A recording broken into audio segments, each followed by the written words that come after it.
Sikat na naman ang galing ng Pinoy sa ibang bansa. Sa Amerika, isang binatilyong Pinoy ang kinabibiliban ngayon matapos siyang manalo ng 5 world title sa karate. Kilalanin natin ang Pinoy Karate Kid sa balitang hatid ni Chino Trinidad. 2009 nang unang mapahilig si Kyle Jorge sa sport ng karate at hindi nagtagal ay nagbunga din ang sakripisyo ng kanyang mga magulang nang nais lamang ay makita magtagumpay ang anak sa nakahiligang sport. Pamula noon ay tila ba wala na makapigil sa kanyang pananalasa ang Pinoy Karate Kid na ngayon ay nakabase na sa California. I developed my interest for karate when I just had friends that I used to play with outside, and then they would leave after like 5, and then I'd wonder where they would go, and then they told me that they did karate, and then so they brought me over there.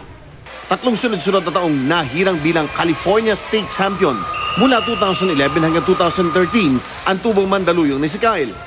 Ang pambihirang dulong ni Kyle ay kasalukuyang ginagabayan ng kanyang coach na si Bobby Ceronio Jr. At gaya ng maraming istorya ng ating mga atleta, suporta ng kanyang mga magulang ang susi sa tagumpay ni Kyle. Our parents have a big role in my journey to karate because all the support and all the money they put into me to go to these tournaments, and also my karate family too, like my coaches. Ang kanyang mga magulang na sina Allen at Ana, lahat ng posibleng pangalap ng pondo ay ginawa na para panusto sa gamit, training at kompetisyon ni Kyle.